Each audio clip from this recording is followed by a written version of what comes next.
Welcome back to Ladies of Another View, and I want to welcome back our guest, April Chapman with Project 21.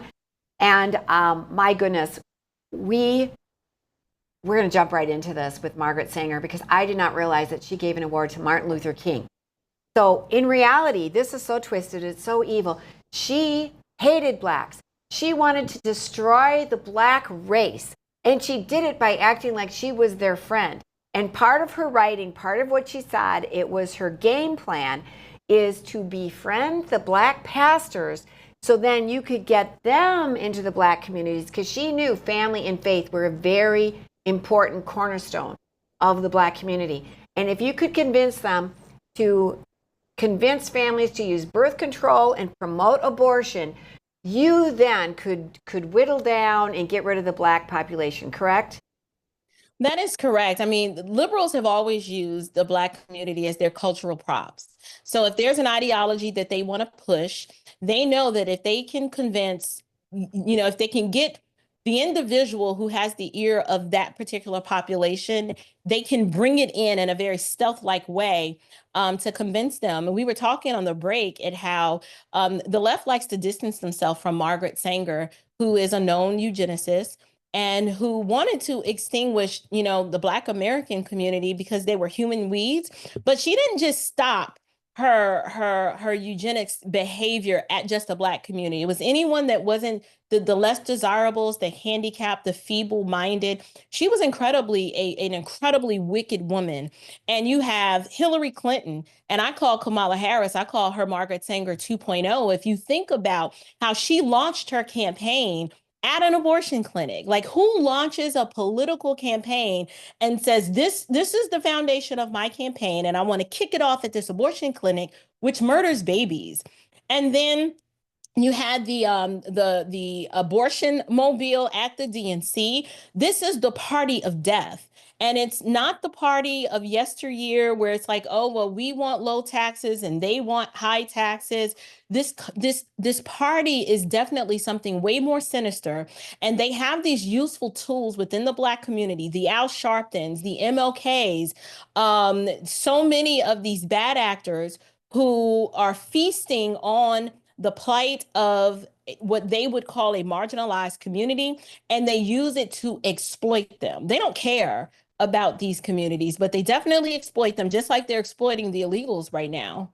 Well, and a segue into the Department of Education, that's what's really a lot of what has happened in the Department of Education, which I'm sure is why, Trump is wanting to address that now. What have you seen in the Department of Education as concerns for propaganda and another place to breed some of this socialistic, some of this eugenics views? Right. They use the Department of Education because if they know they can get children within the K through 12 system, they can indoctrinate them with whatever worldview and ideology that they want. And I'm actually a product of the K through 12 system up to a point, but I know very well of what it's like for liberals to say that they care about you, but their goal is to keep you in a failing school. I'm originally from Bronx, New York, the inner city part of one of the five boroughs in New York City, single parent mom. My local school just wasn't that great. But I was an academic high achiever. And I distinctly remember the assistant principal, Ms. Adler, at the time told my mother, when my mother inquired about other schools that I could possibly go to, she was like, oh, no, no, she can't leave the district. We need her here in the district. And my mother's asking, well, why can't she leave? And she would never give a definitive answer. And then eventually she was just like, well, we need that test score. We need her test scores to stay here. You can't. Not, we would love for her to stay. She told my mother, you can't send her where you want to go. Well, being the feisty 5 foot, woman that my mother is, she defied the odds and went and sought out another opportunity for me to get a better education. And she almost had to strong arm the local school district because they refused to release my school records.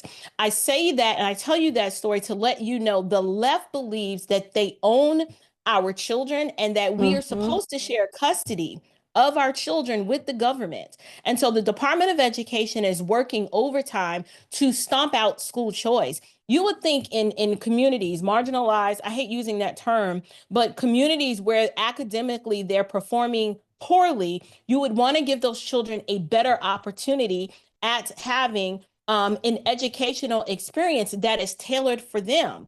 But the left and the Department of Education, which is a bureaucracy that is not designed to educate children, it's designed to impart a worldview and to keep these children academically behind on purpose, because when these children are not academically challenged, they can be easily controlled.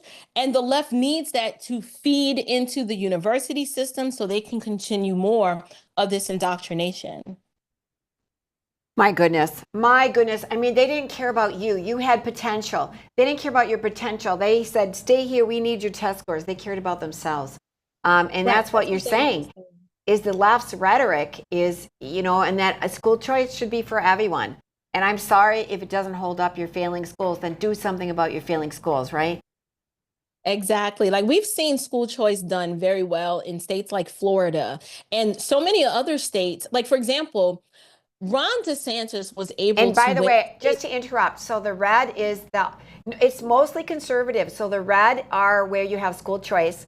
The gray is like it's part Republican. I mean, it's kind of like a purple state.